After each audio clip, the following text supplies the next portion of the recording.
Are you ready to turn heads? Luxury isn't just worn, it's experienced.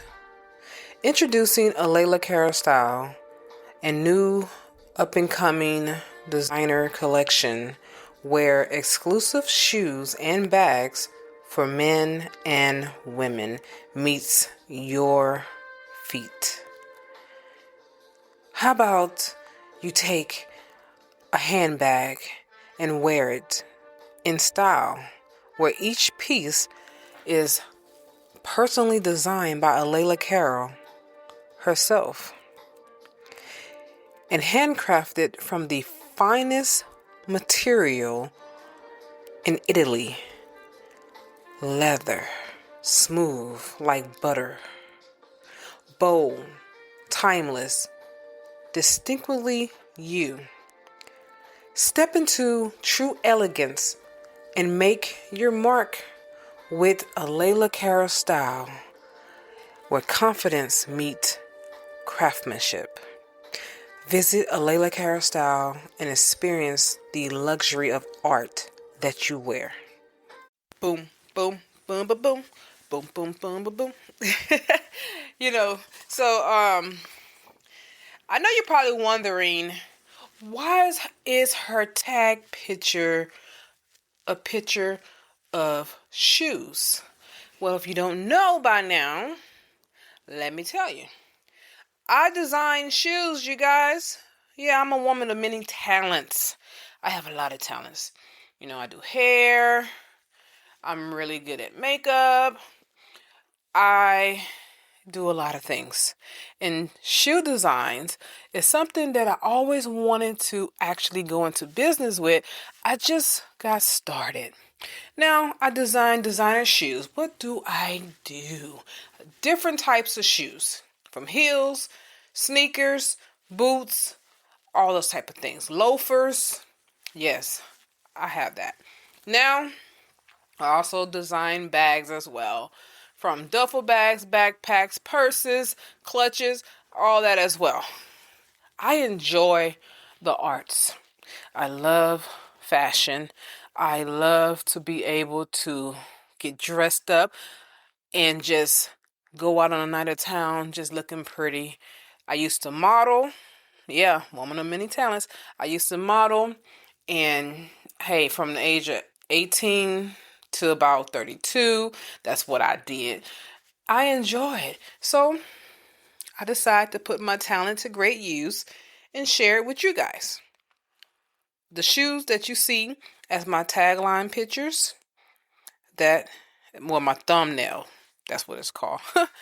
Those are shoes that I designed myself.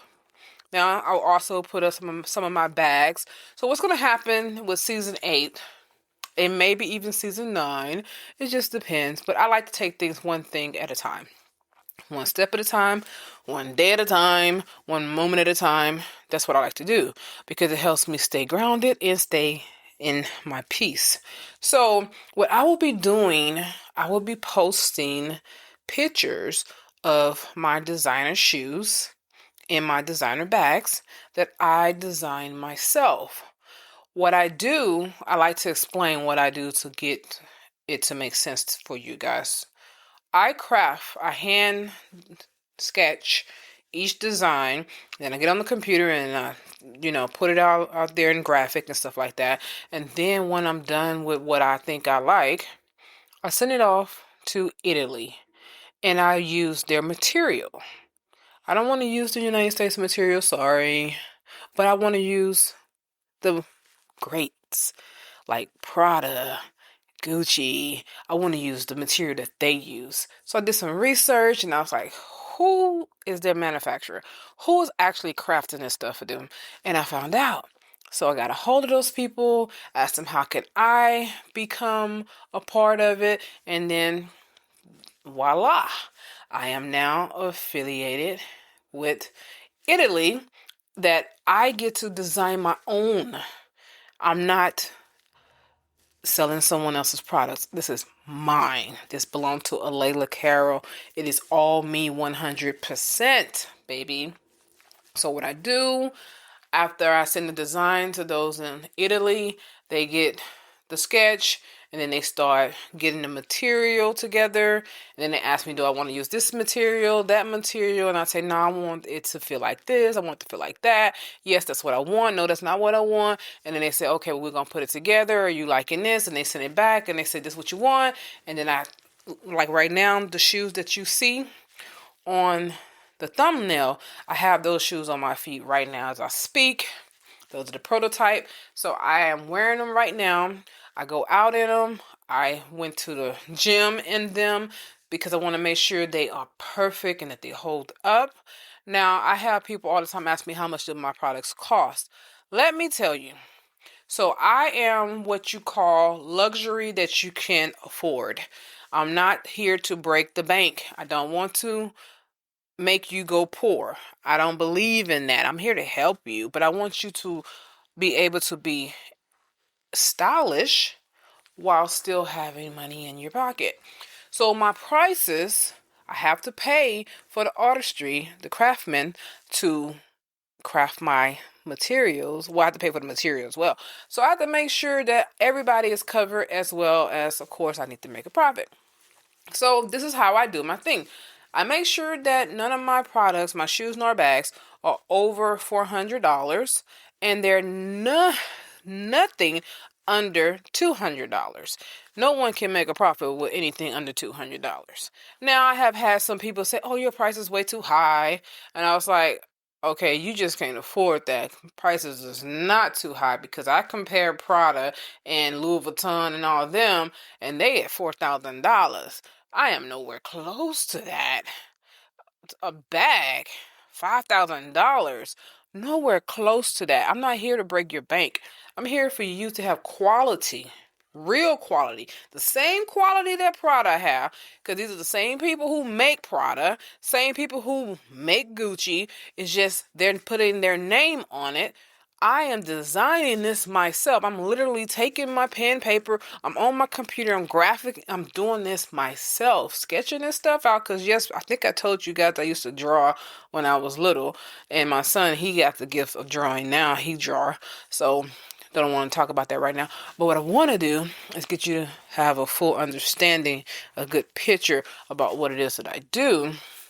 So when you see these pictures, these thumbnails, those are my products. So if you happen to like them, you can purchase what you see, or you can go online and find something else that you might like and purchase that.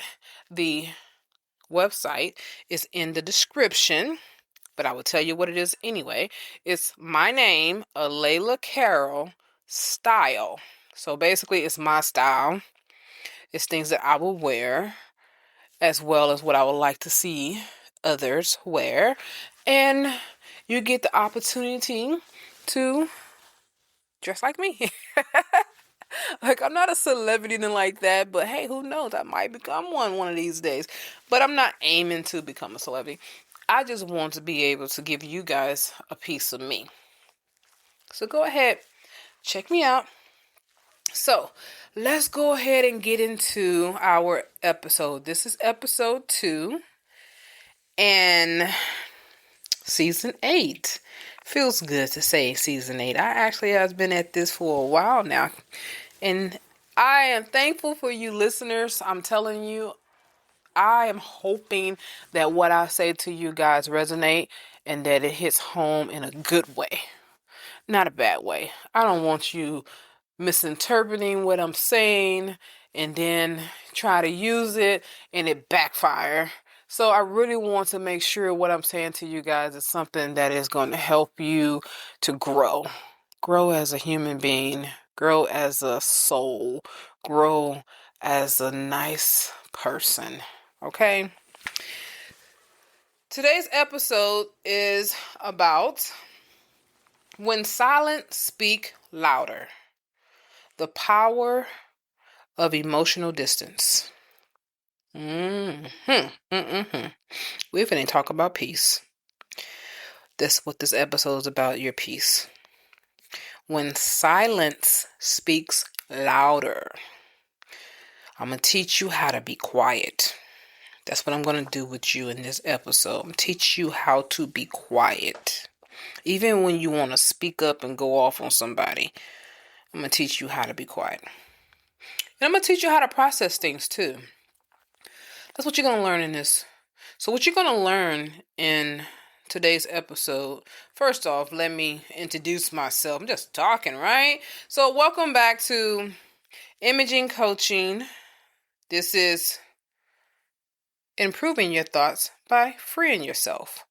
I'm your host, Alayla Carroll, and today we're talking about something that can change the way you protect your peace forever. The power of silence, the strength that comes from emotional distance, and how choosing not to respond is sometimes the loudest message you'll ever send to a person. So I want to open up with a quote, and I also want to tell you a story, which I love. Okay, I love story time. I do. So let's start with a quote by Stephen Bertlet. I mean, that's what I'm pronouncing his name right, because I know how I feel when people mispronounce my name. Put some respect on this man's name. So his name is Stephen Bertlet. All right. What he says is, silence is not weakness. It's the space where peace reclaims its power. Sit in that for a second. Okay. I want to tell you about a season in my life when I learned. We'll be back after a quick break. If you haven't already, check out my luxury shoe and bag collection, Alayla Carroll style. Each piece is personally designed by me and handcrafted from genuine Italian leather. Whether you're dressing up or keeping it casual, these pieces were made to help you walk with confidence. Because real style starts from how you feel. Go to alaylacarrollstyle.com and experience these bold, timeless, and completely all you. Check it out. You might find something you like. The hard way that silence is a language. So please excuse my dog. He's over there barking. He's asleep, and he's barking in his sleep. Interesting. Okay. So I want to tell you about a season in my life when I had to learn the hard way that silence is a language. It's a language all in itself. Yeah, most people don't know that. It's one that speaks volume when words no longer work. And that season is right now in my life. That season is right now in my life. I had to learn to be silent. And that's what I'm doing to this day. Yeah. There's somebody in my life who I used to argue with. And this person loves to argue to win. Not to understand, but just to win the argument. Every time I spoke, they twisted my words. Every time I defended myself, I felt smaller because they don't want to let me talk, which frustrates the heck out of me. Because I'm like, hey, if I'm listening to you, you need to listen to me. I'm grown too. Yes, I respect you and I honor you, but I definitely need you to treat me as an adult, okay? So what I learned was to pause. At first, I felt it felt very unnatural to do this. It shouldn't, because I used to do this when I was a kid. But now I'm grown, I found my voice, and I feel like I gotta say something. But the thing is, I had to learn not to say something. So it felt unnatural, like holding my breath. But eventually, I realized silence wasn't punishment, it was protection. It was my protection. I wasn't ignoring them, I was choosing me. And that person that I'm talking about is my mother. Y'all probably figured that out by now. You probably say, then you got a strange relationship with your mother. Always have, baby. Always have, okay? I love her dearly, but it's hard. Yes, I love her, but I cannot take the chaos anymore. I don't want to dishonor her for any reason. That's why I chose to be silent when it comes to talking to her. I know that I only have one mother. I only get one mother. Yes, I know this. But I cannot allow that statement. I just cannot allow that to be the statement of my life, to continue holding myself back. I can't let that statement hold me back any longer. That's why I've been drawn into the chaos in her world, because I'm like, I only get one mother. Then I go and do the things for her, and then she go back into the chaos again. My mama put herself in the chaos that she be in. And I be coming there to the rescue. I told you I'm a problem solver. I come there to the rescue. Then I bail her out, get out of these situations. And then before you know it, I'm thinking it's all good now. She's back in the situation again. I'm saying, what in the world? Why did I go through all that just for you to do this again? Well, the last time I talked to my mother was on her birthday, June 25th. It is now October I think the 18th or something like that. Yep, the 18th, Saturday. I haven't spoken to her since. I tried calling her, but she got me blocked. Now, it ain't me not talking to her. It's her not talking to me. But I have chosen to accept it. I've chosen to accept it. Because after the last conversation that we had, she's mad because I didn't want to cut her grass. She's still mad about that to this day. I don't hold those kind of grudges, man. I move on. But I can't let you use that to manipulate me. And that's what she's doing. Oh, well, I'm going to get my way one way or another. If I got to block her and make her feel bad, then eventually she going to come down here and she's going to come drive to San Antonio from Houston. And she going to be, again, doing what I need her to do. But I started remembering that dream. Because, see, the Holy Spirit has a way of reminding you of what you forgot about. That dream started coming to me over and over again. And I was like, this is what that dream was about. It's now happening. I got to start reaching my hand out to pull her up because she keeps dragging me back down. I can never get ahead like this. But you know, I heard her tell my aunt. She don't know I know this, but I know. She told my aunt she got money. She can pay to get this grass cut. But what she failed to realize, I've been cutting her grass for 6 months straight. I done spent over thousands of dollars getting that grass cut.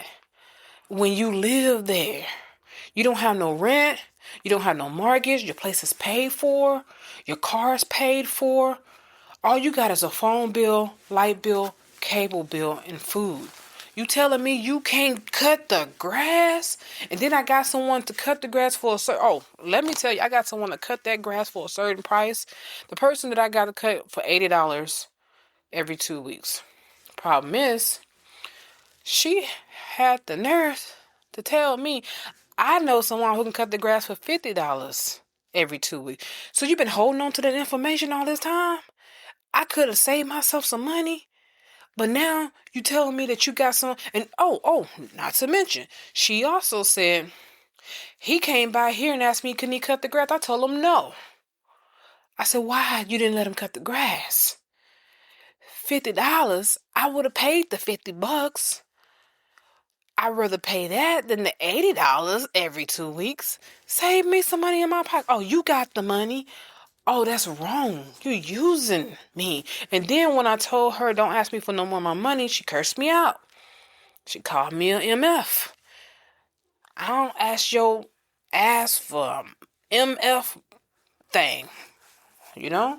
She used the real words like Samuel L. Jackson do. Said it almost like him. And I said, wow. You know what? I gotta go silent on her. And the problem is, I was fighting myself to not go silent on her. I was fighting with myself. I really was. I did not want to do that. I really didn't. Because it was hurting me. Because I know my mama ain't got that much long to live. She in her 60s. Usually around 60s, that's when they start dying off. And I didn't want that to be a regret. But you know, the Holy Spirit told me something. He said, who said she's going to die in her 60s? That's you that feel that way. I could take you home before I take her. And I was like, oh, my goodness. That is true. There have been a lot of people who have died before their parents. And I got several of them in my family. And their parents are still alive, kicking and well. And here I am saying, wait a minute. You know, another thing, too, that started happening to me. While I was stressing about that, I started having chest pains. I was having chest pain for 3 months. And I was nervous. Like, oh my gosh, I'm going to have a heart attack. I work out. I eat properly. I mean, yeah, I indulge in some greasy food and stuff here and there. But come on. So, and the Holy Spirit said, that's not you having a heart attack. That's stress. And here you are teaching about stress, but you going through it yourself. You biting the apple first. And I say, oh my God, I got to cut it back. I got to cut back on my mama. Who can do that? But I am. I'm cutting back. I'm not going to let nobody kill me. Whether you my mother or not, I can't let you stress me like that because of my emotional love that I got for you. Got too much love for you.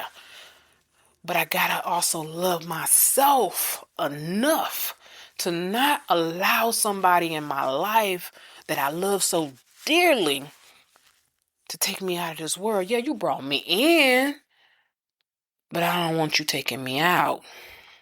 See what I'm saying? So sometimes silence is the boundary between peace and chaos, between staying calm or getting pulled back into the storm. That's what's going on right now. I'm learning to be silent, to be quiet, not to say anything. And you know the crazy thing about that? Even though I'm learning, I'm still slipping too. I had my son on his birthday.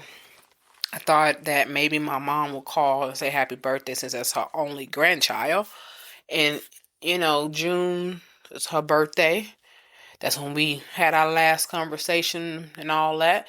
And then after June, then my son's birthday come in September. So that's some months passed, right? All right. I thought maybe she'll call my son. He got his own phone with his own number. She can at least text and say happy birthday if she don't want to talk. She didn't call.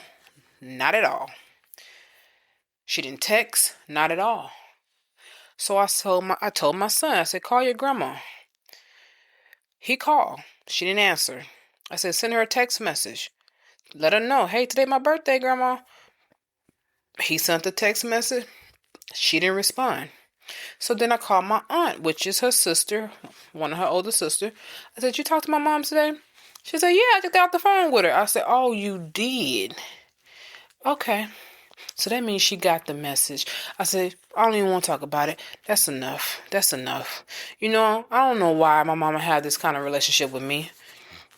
I'm the only one that she really have in her corner. My brother, he's so fickle it ain't even funny. But then he also need help on his own. And then all the people that she got around her, they claim they love her, but then they don't show it. You know what I mean? Those type of people. I love your mama.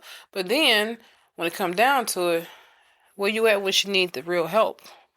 She's calling me. But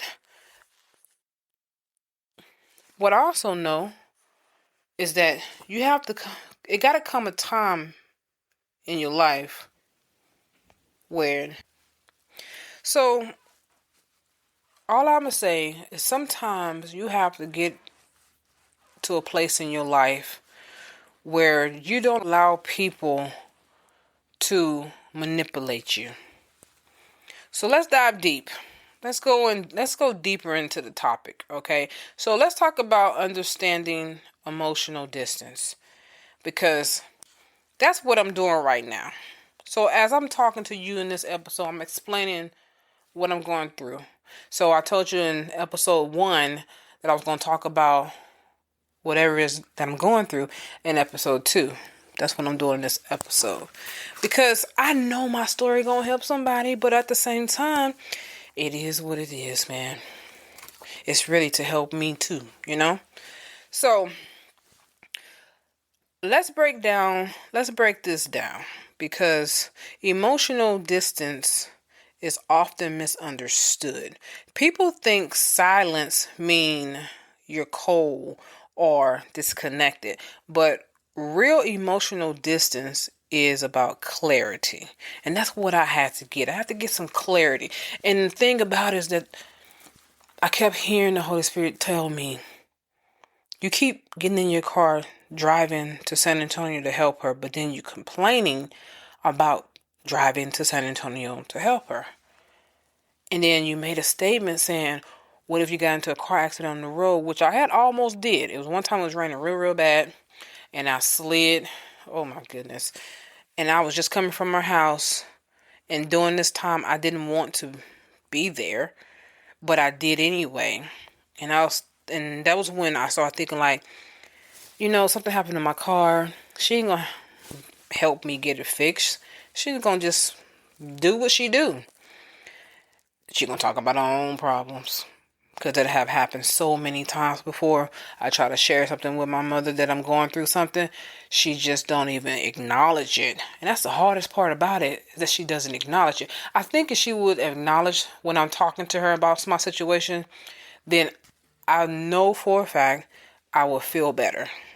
But she never really acknowledged it. She would just say, oh, okay. Like, for instance, when I was going through my surgery dealing with fibroids. And this is my first time going through this stuff, so I don't really know what to expect. But I know my mother went through this before. And I know that she had a situation when she had to get a hysterectomy and all that. I wasn't getting a hysterectomy. I didn't want them taking my womanly parts out of me. So I started researching and trying to find out what else could happen. I found this thing called, what is it called? UFE? Uterine fibroid abomination or whatever, where they shrink the fibroids. And I started researching and I found out that was something I wanted to do. So I'm talking to her about it. And she basically just didn't acknowledge it. She started saying, well, I went through that before. You'll be all right. It was just that. I'm saying, I don't want you to tell me that you went through that before and I'll be all right. Tell me what to expect. How did you feel? Because I was the one who helped you heal. Do you remember that? Because they left her open. They did not close up her womb. I had to pack her with the gauze and the salines and clean her up and all that. I don't want to let gross y'all out. But I had to do all that. My brother couldn't do it because of where the hole was, too close to her vajayjay. So I had to do these things. And I did. And I'm saying, okay, I was there when you came home, but what happened when you got to the hospital? Because I didn't go to the hospital. And it was a lot of things that was going on. So this is the things I start reflecting on. And I'm saying, I got to get myself together, because I'm taking this way too hard, to the point where, telling you guys, it was starting to trickle down into my marriage. And that's one of the things I vowed in my wedding vow to my husband. I promised to put you before others. I wrote those vows myself, even though the Bible says these things, but I wrote my own vows. I promised to put you before others, forsaking all others, because my mother was standing right next to me as one of my bridesmaids, and I wanted her to hear that. And I wanted my husband to hear that, and I wanted myself to say that. Because the other two marriages that I had, I didn't forsake all others. I was running to my mama to help her during those times. But I lost both of those marriages, though. I wasn't doing that again this time. Wasn't going to happen, not this time. But I started noticing that it was going into that situation. Because my husband was telling me, I hate when you get like this. I hate when your mama be doing you like this. And then he started saying things. And you can't talk about nobody to mom. I don't care how much they mad at him. You can't. So my husband started saying something. I'm like, wait, hold up, partner, hold up. You stepping boundaries. I know you don't like how my mama is, and I don't either. But you ain't finna come talking about my mama to me like that. I don't do that about your mama. So I say, damn, you know what? This is becoming a serious problem now. It didn't change lanes on me. We're no longer driving straight. We're going around a curve. We're going around the bend. I need to be careful. So that's when I made the decision to emotionally distance myself.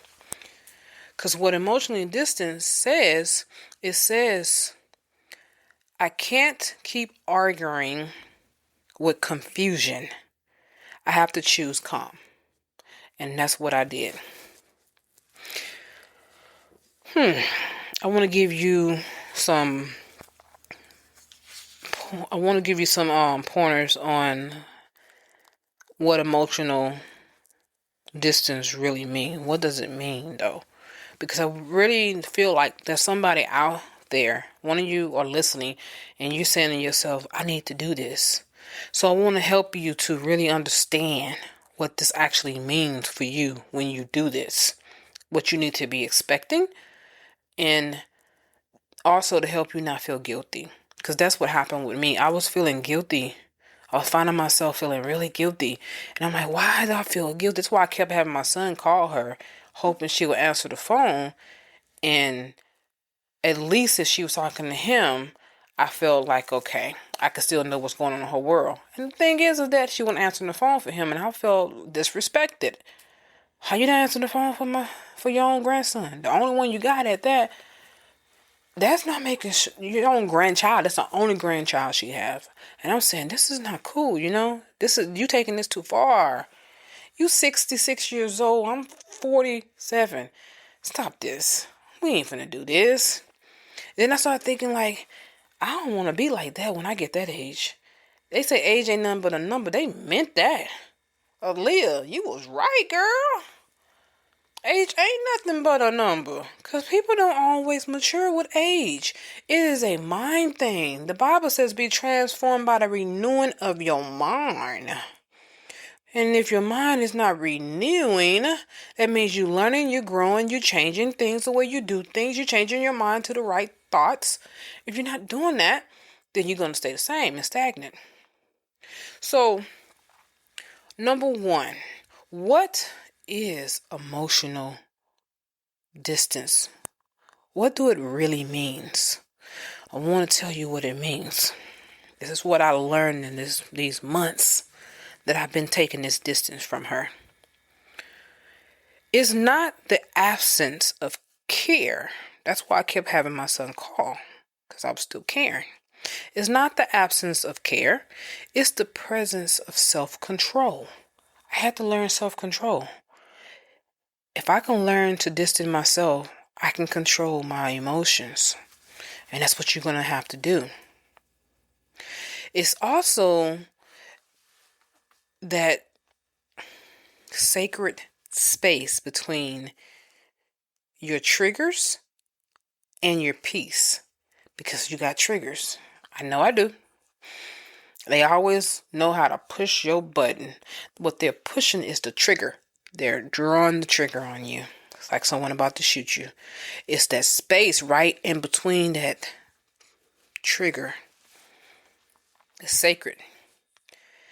And your peace, which is so easy and fragile to break. Okay?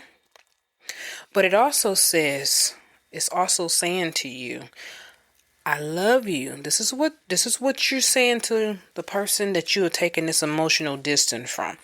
I love you, but I refuse to lose myself trying to prove it. I'm not finna prove to you I love you. I ain't finna do that. Okay? So emotional distance give you perspective.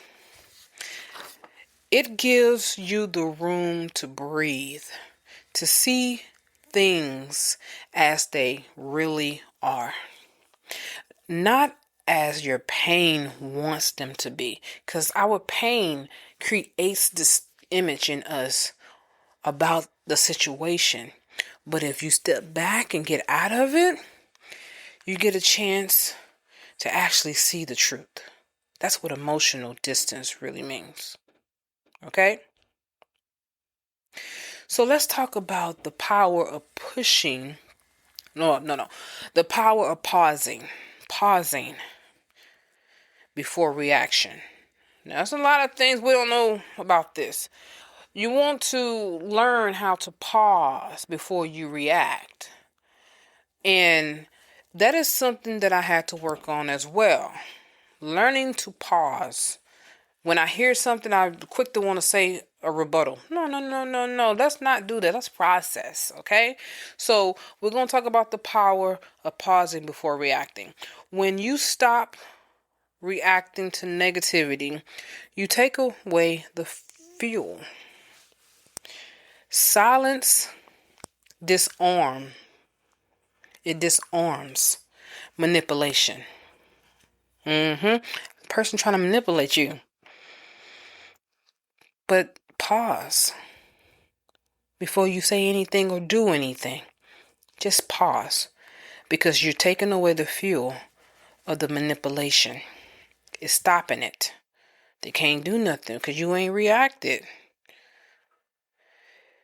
It confuses chaos before chaos shows up.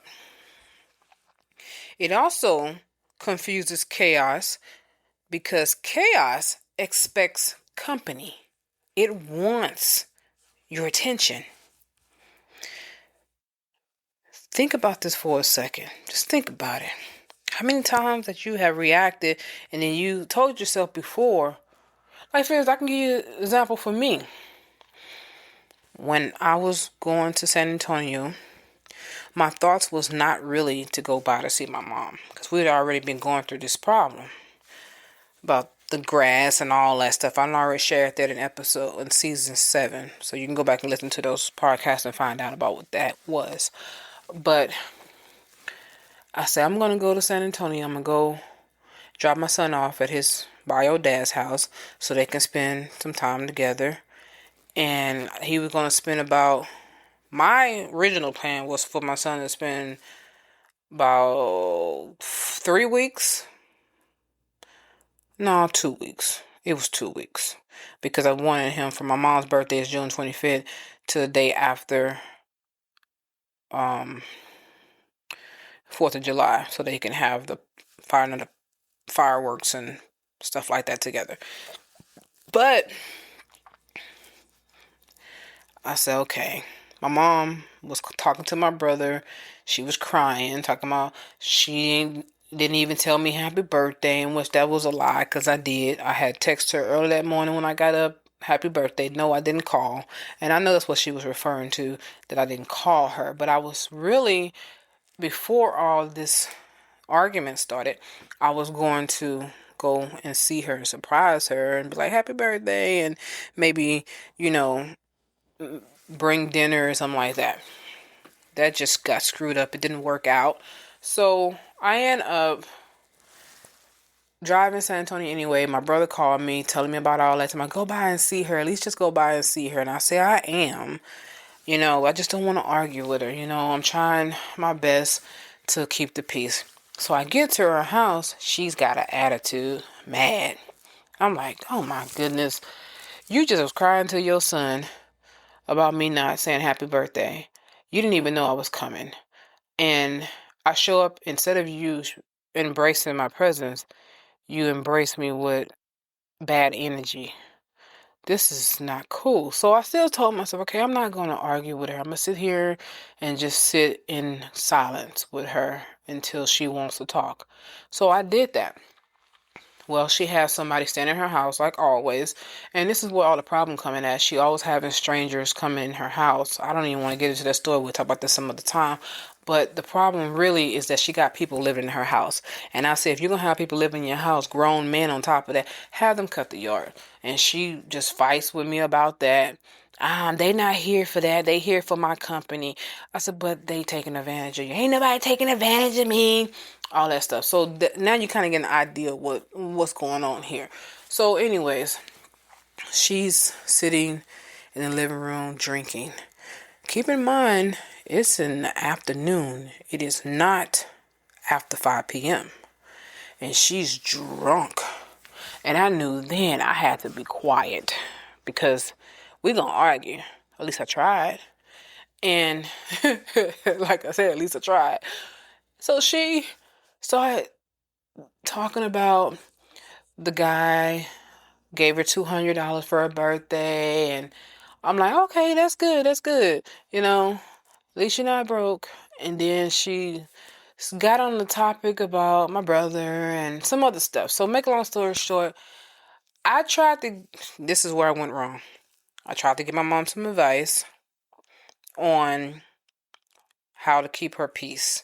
Because this is what the problem is. My mama don't have peace. And I'm trying to help her to keep peace in her life so she won't be so fearful and afraid to be alone, because she's afraid to live alone. And it's a lot of, like I said, it's a whole big mess. And I don't want to get into the mess of why she's so afraid to be alone. It's a reason. It's something that she did.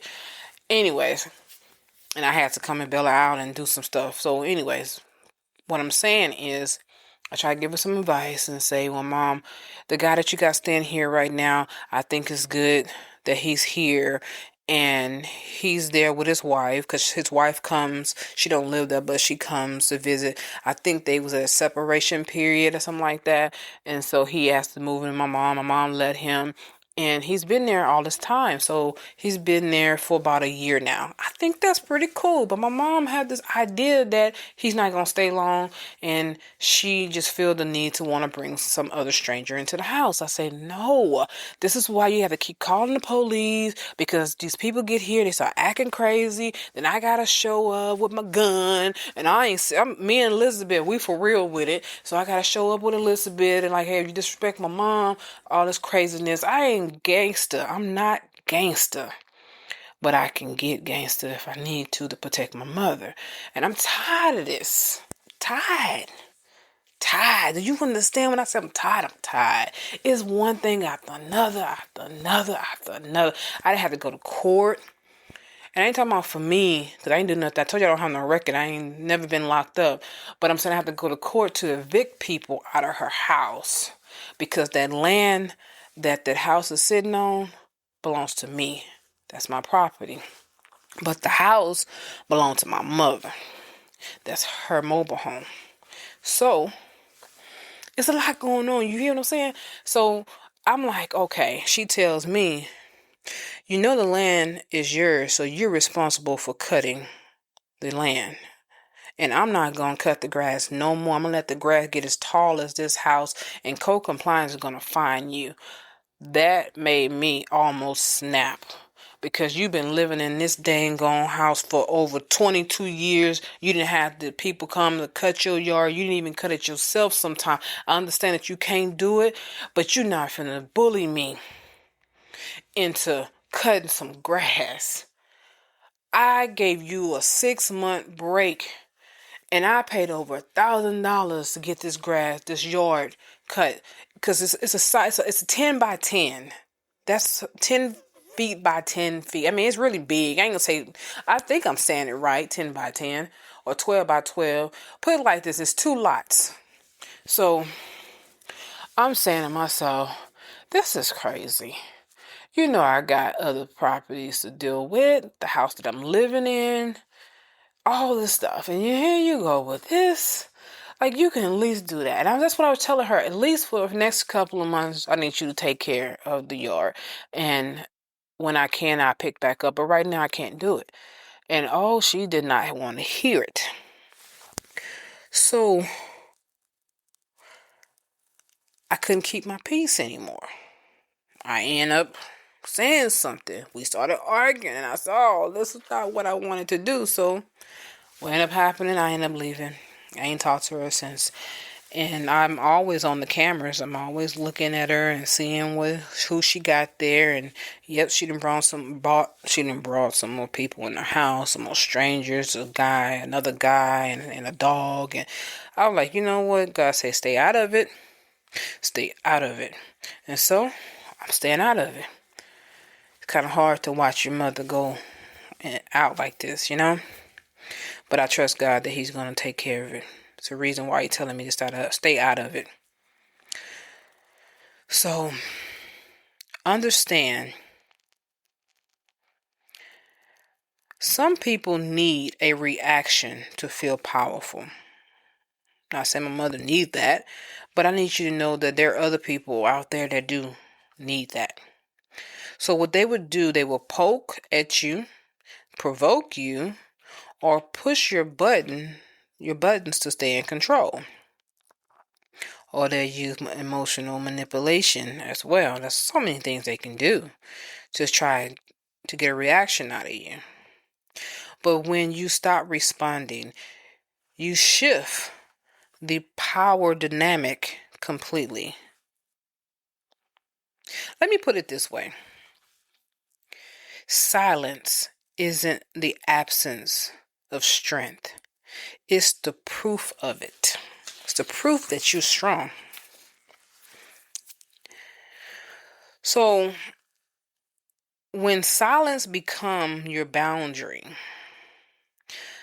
not every battle is deserving of your voice. I need you to understand that. You need silence for boundary. Now, I tell you all the time that you need boundary, right? Well, silence sometimes is part of that boundary, because not every battle deserves your voice. You don't have to speak about everything. Not every insult deserves your defense. You don't have to defend yourself all the time. Sometimes let the Lord fight your battle, man. Just saying. That's what I'm doing right now. I'm letting God fight this battle, because I don't want to disrespect my mother. I don't want to dishonor her. And I don't want to have to answer to God when I stand before judgment and He's saying, I told you to stay quiet and you just have to keep talking. And now you have to deal with the consequences. So I'm going to stay quiet on this, you know. I'm telling you guys about this to help you not to bash my mother. But I cannot tell you how to do something if I can't explain the story in its fullness. So I'm explaining in its fullness is without giving all the details for every single thing that's going on with my mom. I don't want to give up all the details, you know, and that's when I feel like that's disrespectful. So I'm giving enough to get you to have an understanding. So remember that sometimes your peace is so powerful it makes others uncomfortable. And when you stay silent, you allow truth to echo louder than an argument. But that discomfort that they're feeling is not your burden. It's their reflection. I hope this is helping. So let's do some personal reflecting. Let's talk about some personal things for you. Well, put it like this. I'm going to kind of give you a little bit more of me, and then let's reflect on some stuff, okay? So as I'm talking, just start reflecting on your own situation. I remember journaling one day, and I write a lot. As you probably already know that I write books. I got 10 published books out there. So yeah, I write a lot, and I'm still writing. So I remember journaling one day and writing.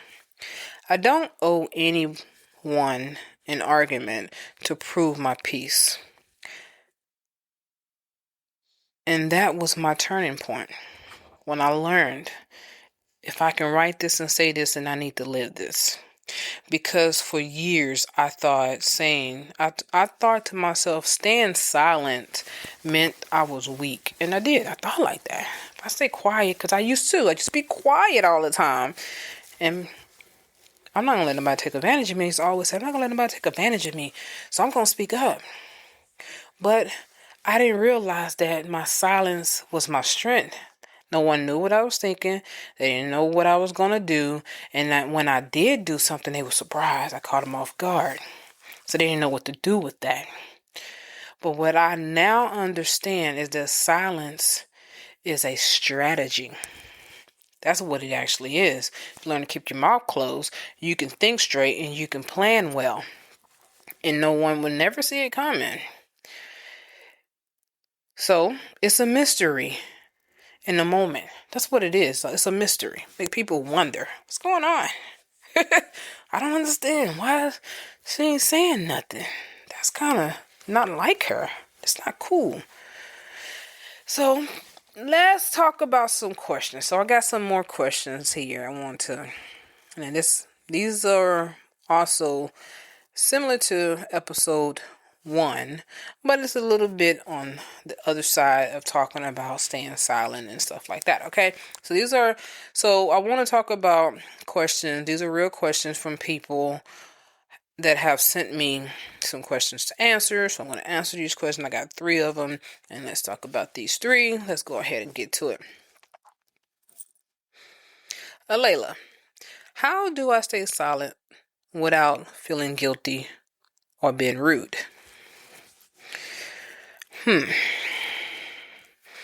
What did I do? Because I did feel guilty. And I was thinking I was being rude because it was my mother. And it's funny how this person that I have to stay silent is the one who brought me into the world. That's the most horrible and painful thing. But I would tell you this. It's power in being silent. And that question that you asked me is a powerful question because it's not an easy answer. But as for me, what you have to do, and maybe this can help you, it's helping me, and I do sleep well at night. I really do. So first, you need to remember, silent doesn't mean disrespect. It means self-respect. You're not required to engage in every emotional tug of war. Someone that needs this, and I know you need it, but I know you need to understand that what is happening is that you are going back and forth, back and forth, back and forth.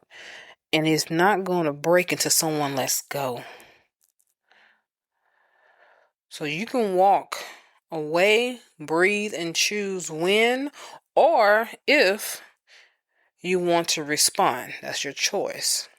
But all I'll do is encourage you to do it after you pause. Pause for a minute, think about the situation, process everything, and think about if you should or should not say anything. So you're not ignoring them. What you're doing is protecting your peace. And if you keep saying it to yourself, I'm protecting my peace, then you'll be okay. You'll be able to sleep at night. Hope that answers your question. So question number 2, let's see. What if they accuse me of being cold or distant? Well, I've been accused of a lot of things that I did not do and that I was not doing and that I'm not doing. So let me tell you exactly what is happening with that question or that statement. Okay? If someone is telling you that you're being cold or distant because you finally got quiet and stopped talking, I will tell you this. Let them. Yeah.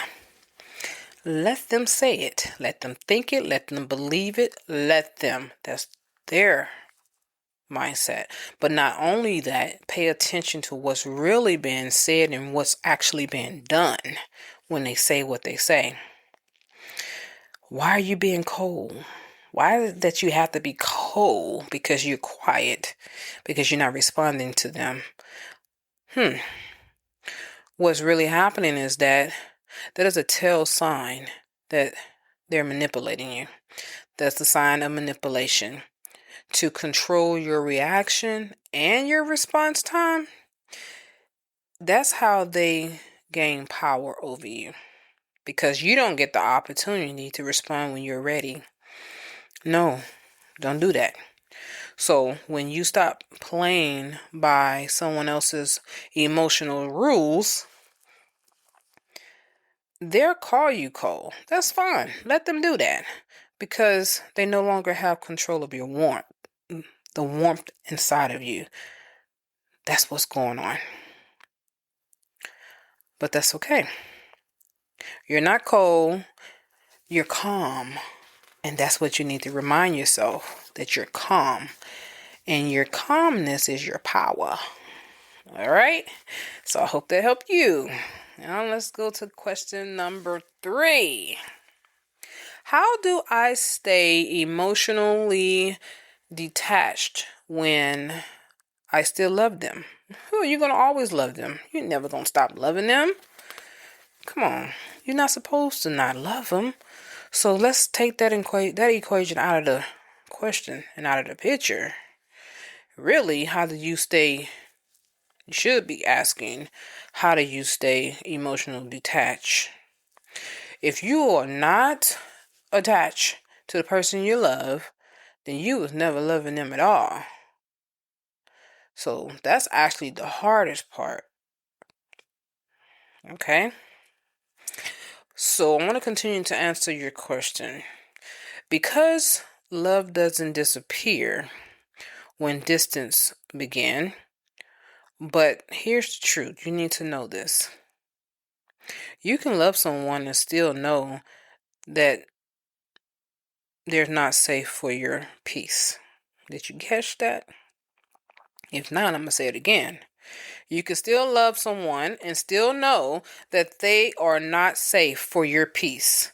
Sometimes you got to cut a person loose in order to keep your peace. Or you're going to find yourself similar to like I was, having chest pains and not understanding what's happening. Almost about to go through anxiety again, and I don't like going through anxiety. Come on now. First time I ever experienced anxiety was with my deceased husband. I didn't even know that was a real thing. But I do now. And I had to cut back and emotionally distance myself. So, you can care deeply and still walk away. Love without peace is survival. Know that. Okay? There's no filters. And it's not fulfillment at all. You'll never be fulfilled if you are literally just sitting there loving someone and you have no peace in your life, because that person you're loving is keep and constantly bringing chaos over and over and over again. Ask yourself this question. And you ask me a question, I'm going to ask you a question. Answer this one. If you was going to die in the next 6 months, how do you want to live the rest of that 6 months out? Being in chaos or living in peace? That's your answer right there. So distant doesn't mean you need to stop loving them. That's not what it means. What it means is that you need to start loving yourself properly. So, I hope I answered your question. Now, this season, I'm going to be pretty firm with a lot of people in my answering of questions, because I am a true believer that if you don't tell the person the truth, they'll never learn and they'll never grow. So I hope my answers to your questions, you guys, is not harsh or cold. I don't want to be that way, but I do want to be real firm with you to let you know that if no one says it, you'll never know it. I don't want you living in a lie. So let's continue with the podcast, and I want to do some affirmation and some guided reflection like I did with episode 1. And I'm going to do this in this way probably throughout season 7, because I'm trying to incorporate some of my coaching sessions inside of the podcast. And I'm testing it out. I'm giving it a test run. That's what I'm doing with season 8 right now.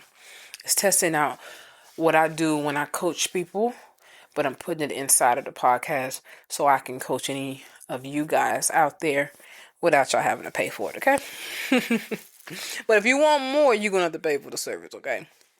Anyways, so we're going to take a deep breath. I want you to inhale through your nose for 4 seconds. You're going to hold it for 4 seconds. And then you're going to exhale through your mouth very slowly. There you go. It should feel good. We're going to release some tension. That's what we're going to do. Yeah, there you go. Now you're going to repeat after me. I want you to say these things slowly because I want you to mean these words that you're about to say. I am calm, not cold. I am calm, not cold. My silence speaks peace, not punishment. See, you're not manipulating them. You're just keeping your peace. My silence speaks peace, not punishment. I do not chase understanding from chaos. I do not chase understanding from chaos.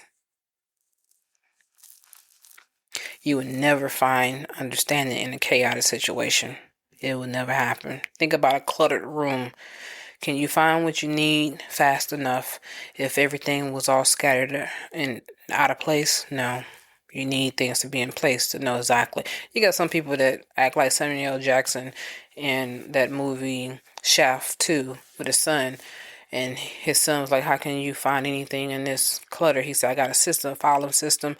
Well, that's still a chaotic mind. No matter how you feel about your system, when other people come in and see that, they get confused. And it might be your strategy to confuse people, but it's also eventually become confusion for you too as you get older.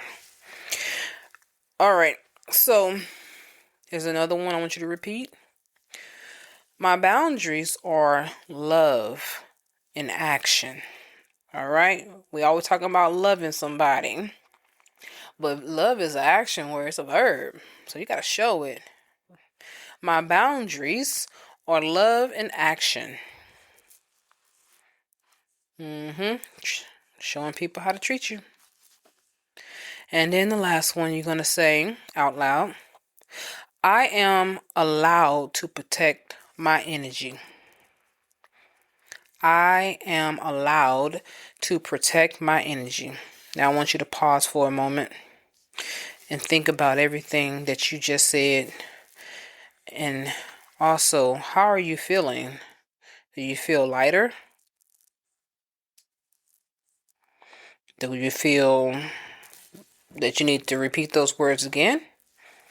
And if you do, go ahead and do it again. You might have to repeat those words over and over for a very long time until it resonates with your actions and who you really are. So don't be afraid to do that, okay? So as we close out the podcast, this episode, if today's message resonated with you, I want to invite you to reflect on where silence could serve right now in your life. Where can your silence serve? Is it with a friend? Is it with a boyfriend, girlfriend, wife? But I'm going to tell you something. This is what I have to tell you about the wife situation. That's why I did the first season in season 7 about relationships and healthy relationships and boundaries and stuff like that, because I don't want you to get this twisted where you thinking that you can do the silent treatment to your wife or your husband. That is a quick way to divorce. I don't want you to do that.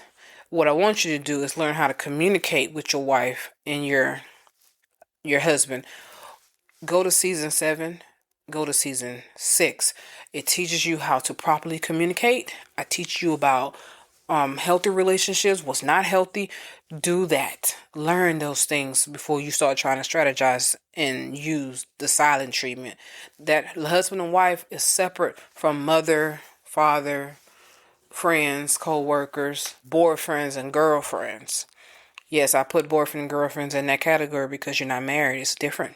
There's not a sacred situation there. It's not a sacred institution of union as boyfriend and girlfriend. There's nowhere in the Bible that talks about a girlfriend and boyfriend. So it is what it is. Hey, we all live and learn. I done it too many times, but I'm teaching you something that I've learned. Now, is there a situation you've been over explaining, over defending, or over apologizing for? And if so, it is time to stop. That's where you need to put your silence into action. Right there.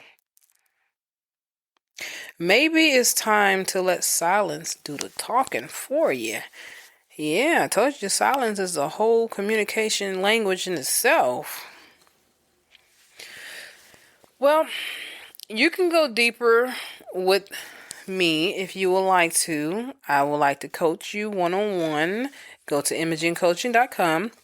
Go to where it says plans, and you can also, or programs, either or. Find a program that you like. Go ahead and sign up and get started right away. And then when you want to do some one-on-one coaching, go ahead and sign up for some one-on-one coaching. We can do that as well. And let's see what we can do. Anywho, let's keep on going. What I also want to say to you is that remember, there's nothing wrong with having boundaries. There's something wrong with not having boundaries. Relationships should be healthy and not unhealthy. And I teach you that in Breaking the Spell about healthy relationships. I also teach you that in my podcast in season 7. So you can go there and find out what's a healthy relationship and what's an unhealthy relationship, so you can see which one you're in. Or so you can see, if you're single, which one you might need to be careful about not entering into. So visit imagingcoaching.com and also share this podcast with anyone you might think that can use it. The information that I'm giving, you might know somebody that it can help. But until then, you are listening to Improving Your Thoughts by Freeing Yourself. Remember, silence isn't empty. It's full of answers. Until next time, keep choosing peace, keep choosing freedom, and keep improving your thoughts by freeing yourself. Signing out, Layla. Are you feeling overwhelmed and exhausted by stress? Introducing Stress Management with Imaging Coaching, your ticket to a calmer, more balanced life. In this journey you will be taking with us here at Imaging Coaching, we'll equip you with powerful techniques and tools you can use to conquer stress, regain control, and transform your life. From deep breathing exercises to mindfulness practices, you'll discover the tools to relax your mind and body.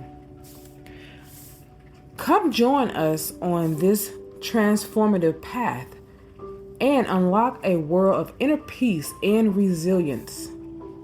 Don't let stress hold you back any longer. Take charge of your well-being today with Imaging Coaching, your stress management team. Discover clarity.